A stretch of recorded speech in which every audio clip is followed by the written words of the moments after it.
Noise in XLR cables. Is it a thing? In this video, I'll be comparing 5 microphone cables and analyzing the noise produced by each cable. Let's get into it.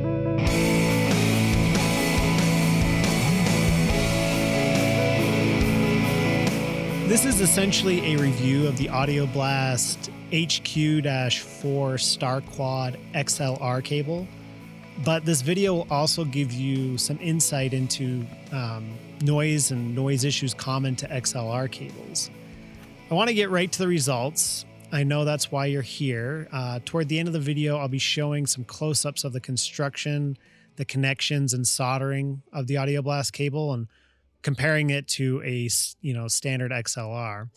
I'll also discuss my experiences with cable noise and what led me down the rabbit hole seeking low noise cables. Contrary to popular belief, I could hear a difference between my cables, and I think that this video will help illustrate that subtlety. First off, this isn't a scientific test, and it's not exactly apples to apples, but I'm trying to be as consistent as I can. I'm using a Mackie Big Knob Studio Plus audio interface, and the Mackie has 2 preamps with a max gain of 60 dB. They're not the best preamps, but they're also not the worst. They're probably considered to be in that lower to middle range.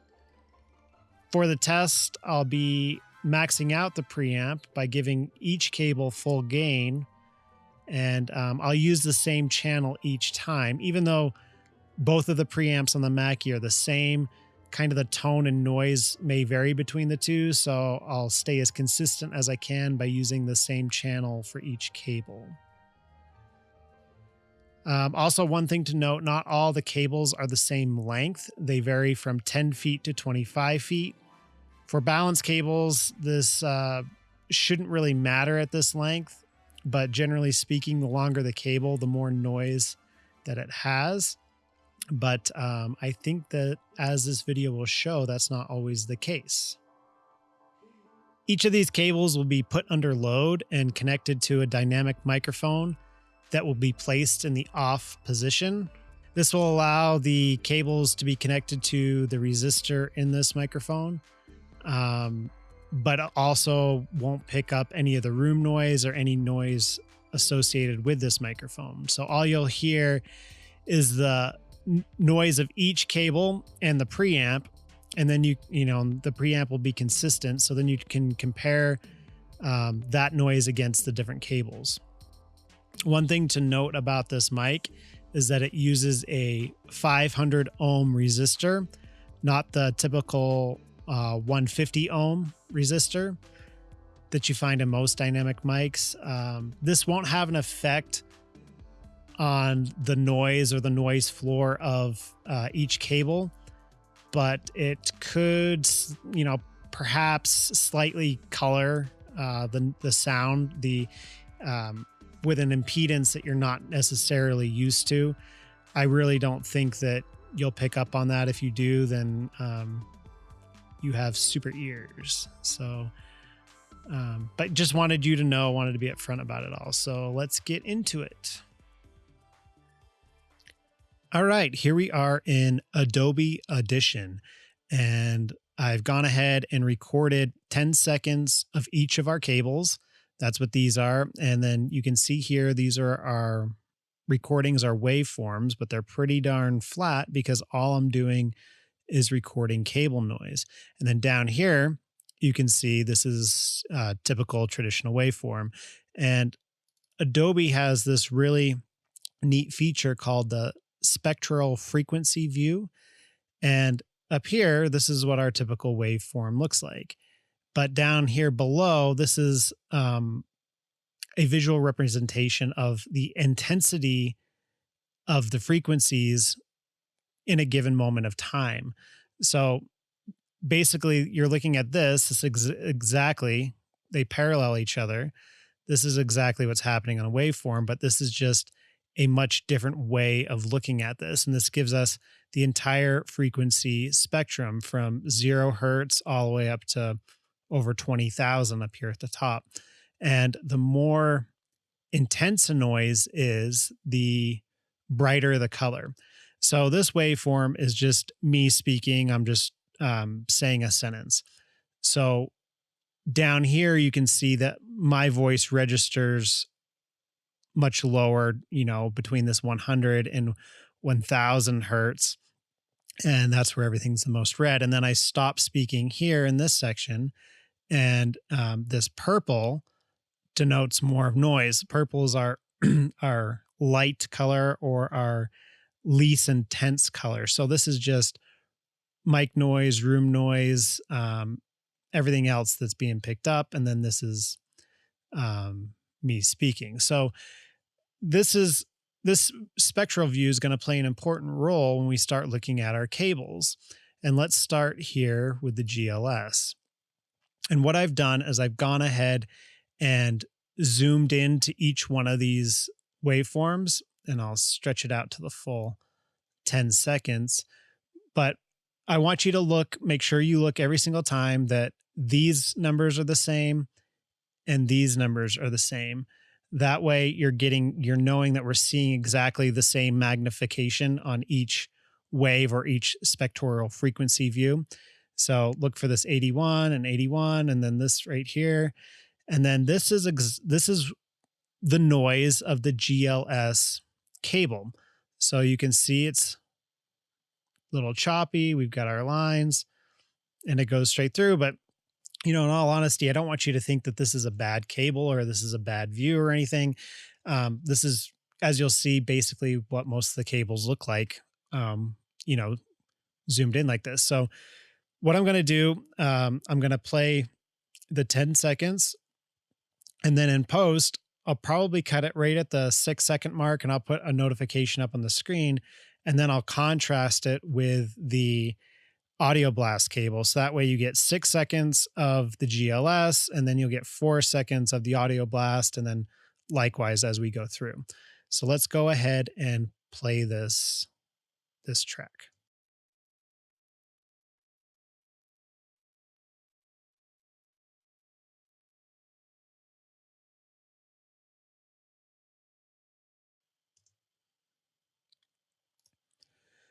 All right, so there we go. And I'm going to go ahead and amplify this just so you can see everything a little bit more clear. And then I'm going to zoom out here on the frequency. Oops, I zoomed in. Excuse me, I'm going the other way. So now I'm totally zoomed out, and this allows you to see, I've amplified it by 15 dB so you can just see these colors a little bit easier.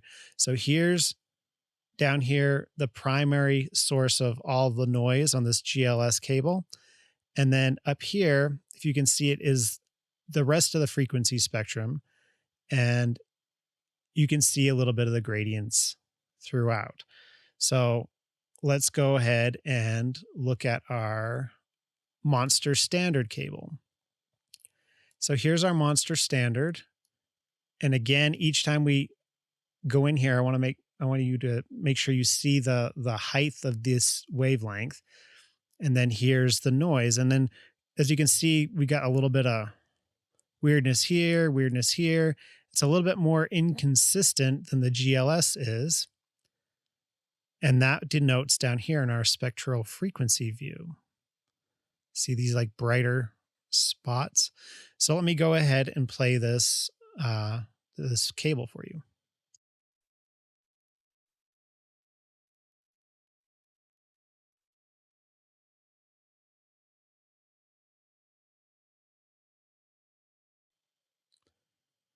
Okay, now I'm going to amplify it just to make things look and appear a little bit more exaggerated than they truly are, but this will just kind of show you. So as you see, we've got some really bright patches of purple here. Let's zoom all the way out. I keep going the wrong way. Sorry about that. And here's what it looks like. So you can see the entire frequency spectrum.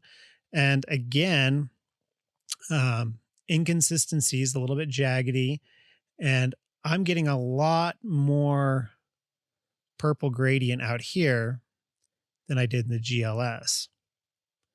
So interesting. All right, let's head over to our Audioblast. Same thing. Give us our full 10 seconds. And then keep in mind, look at these right here. And this is significantly smaller than the GLS and the Monster Standard. And as we can see here as well, it's a lot more smooth. It's the purple's not as intense, and it's a lot more smooth line. It's not choppy and jaggedy. So let's give this one a listen.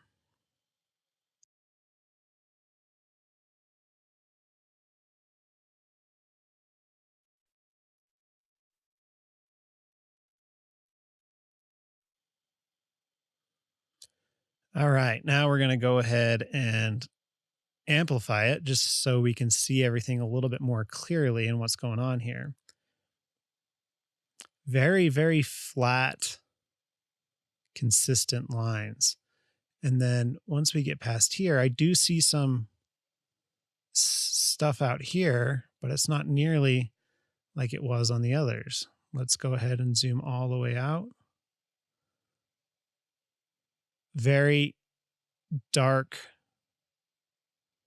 line right here. And it's a very smooth line. It's not all choppy like the other ones are. But what's really odd is I'm seeing a line right here across 8,000 hertz and another really light little line at like 16,000, and then upwards, I don't know, upwards of 20,000. There's a little line. I don't know if even on YouTube with the compression, because this is so dark, if you're even going to see it. Let's see if I can zoom in on this.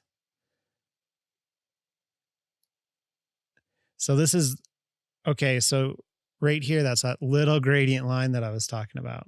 Odd, huh?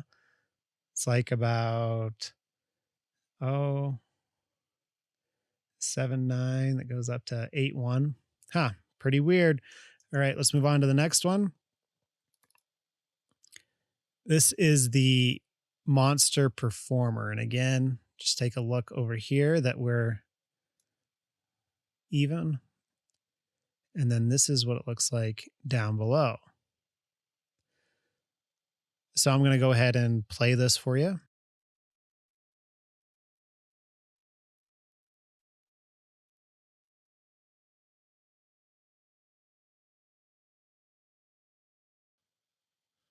All right, now I'm going to amplify it so you just see it a little bit easier. So this one has it's still more choppy or jaggedy than the Audioblast, but it also is very distinctive flat lines across. I am seeing quite a bit of purple up here in this gradient. Let's go ahead and zoom all the way out like the others. So that's what it looks like down on the bottom where the majority of the noise is. And here I am getting quite a bit of gradients as well.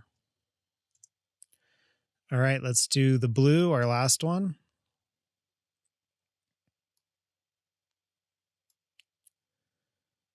And again, pretty typical, like we've seen on all these. This one has a little spot right here. You can see a little wink, and then it, intensifies here.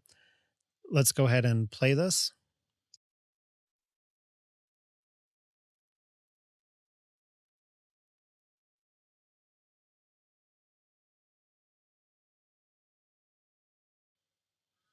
Now I'm going to amplify it.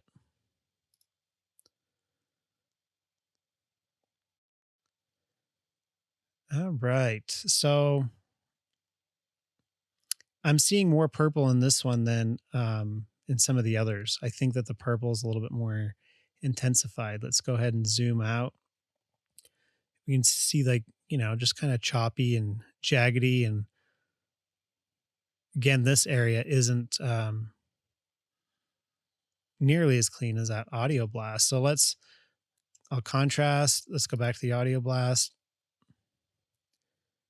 Oh, let me do a fair. So this is zoomed all the way out. So much darker line, much more clean across here. I do see some. I don't want to make it sound like I don't see any. I do definitely see some purple gradient out here. It's just not as intense. So let's do that one. Let's go to the monster standard. See, and this is zoomed all the way out as well. This one's, I have to say that this is the worst one of the bunch, this monster standard. Our purples are much more intense, and there's tons of noise out here in this end. So what I'm going to do is put up a screenshot of each of these cables side by side so that you can compare and contrast, and take note of how narrow the waveform line is on the Audioblast and how much less intense the purple is on the frequency spectrum. All right, so here we are back in the real world, and I know what you're thinking. Just because I can see something in Adobe Audition and my DAWs showing me stuff visually doesn't mean that I can actually hear it. And I think that that's probably true for the most part and in most cases. Just because the software is showing us something doesn't mean that in practical use that matters or that you're actually going to hear it, especially if you're making music where you have an ensemble and constant sound being played throughout your recording. That's going to mask a ton of all of this. I think where it comes into more noticeable places is voiceover, spoken word, audiobooks, which is what I primarily do these days. So while you're speaking and you're reading and you come to a paragraph, you've got all these dropouts where there's pauses in your recordings, and you have those instances of complete silence where you're going to pick up on room noise. You're going to pick up on your noise floor across the board, whether that's coming from your preamps, your microphones, from your actual room that you're in. And yes, I completely understand that you can eliminate all that in your processing. You can denoise a lot of your stuff, and that works. But the more processing that you put on your tracks, the more artifacts you're going to have. And if you can just eliminate the noise at the source and get that noise floor as low as you can, might as well do it, huh? And I think that this video conclusively proves that there's certainly a difference between cables. Some cables are better than others. As we saw, that monster standard cable was not nearly as good as the GLS or the Blue, and neither of those were as good as the Audioblast cable. Now, is that something you can actually hear? I'm going to let you guys continue to debate that, and I think you will forever because it always has been debated. I'm going to say that I can hear it, and the reason is that's what took me down this rabbit hole. That's what started me on this endeavor to find the lowest noise cable that I could, and really try to eliminate all of that hiss and buzz and sound and everything else in my recordings, because I primarily do voiceover, spoken word, and audiobooks. Audiobooks, I write novels, I record them, and spoken word is basically all I'm doing these days. So it's really important to me. And that will lead me into how I even discovered this. So I had ordered a cloud lifter for this RE27, this Electro Voice RE27. And word on the street is that you don't need a preamp or a cloud lifter for this thing. And technically you don't. It's not nearly as bad as the RE20, but on that Mackie over there, I would have to have this thing at 90, 95, even 100% gain pushed to its max on the preamps to get a normal level. And I was getting so much noise from my preamp and I hated it. So to me, it was worth giving a cloud lifter a shot. So I ordered a cloud lifter. I got it, and I actually received one that was defective. And I plugged it in, and all sorts of hiss, not the clean gain. And there's even a little bit of a hum, perhaps a ground loop issue. But there was a hum and lots of hiss. And I was like, oh my gosh, this thing's terrible. And I didn't know if perhaps maybe I broke one of my XLR cables while fiddling with hooking up this new cloud lifter. So instead of just automatically sending the cloud lifter back, I grabbed a few of my other XLR cables and, plugged them in and tested. And having all of those cables back to back and plugging them straight into the preamp, I could hear a difference. Each one of those cables, I had the headphones on, I was, listening intently, and some of those cables had a drastically different sound and a lot more hiss to them than others did. And so then I was like, oh boy, cables really matter. And that's when I started my search, and I was gonna just go get a Mogami because I'd used those in the past and knew about them, but boy, it was expensive. It was gonna be like $100 for the two cables that I needed. And I was just like, geez, that seems like too much. So I was researching, and then, the Canaries are a little bit cheaper, and I was bouncing around YouTube. And then that's when I came across this YouTube video that Audioblast had put out that showed the how they reject interference and how they're far superior to Mogami and Canary. So they created this video and did a big demonstration, and I was sold on it, not only because of the video, but because of the price. These Audioblasts are, a fraction, 75% less than a Mogami. I think my cable was $20 for a Star Quad, like $21, something like that. And then it was, again, $10 or $12 for the little patch cable I needed. And so I was like $30 into it versus $100 if I had gone with a Mogami. So I gave it a shot, and so far I'm really happy. And I can definitely, like I said, I would love to see the difference between the Mogami, the Canary, and the Audioblast back to back, like I just did with these ones, but I don't have one of those on hand right now. Should this video get some attention or whatever, maybe I can go out and buy them if it becomes that big of a deal. Or even better, somebody else in the community, if you guys have these cables, maybe you give Audioblast a shot and then you do your own head-to-head thing. I'd be interested, and I'd watch that. But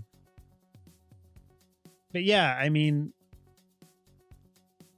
it's a good example of a Star Quad cable versus a traditional XLR cable, if nothing else. And so you can definitely see the improvement. And again, whether you can hear that improvement or not is going to be, people are going to roll their eyes and go, oh my gosh. I think that you can. And if you're buying cables anyway, you might as well get ones that are of good quality and reduce as much noise as you can. So anyway, I hope you guys enjoyed this little back-to-back and hope you got something out of it. So thanks. We'll see you soon.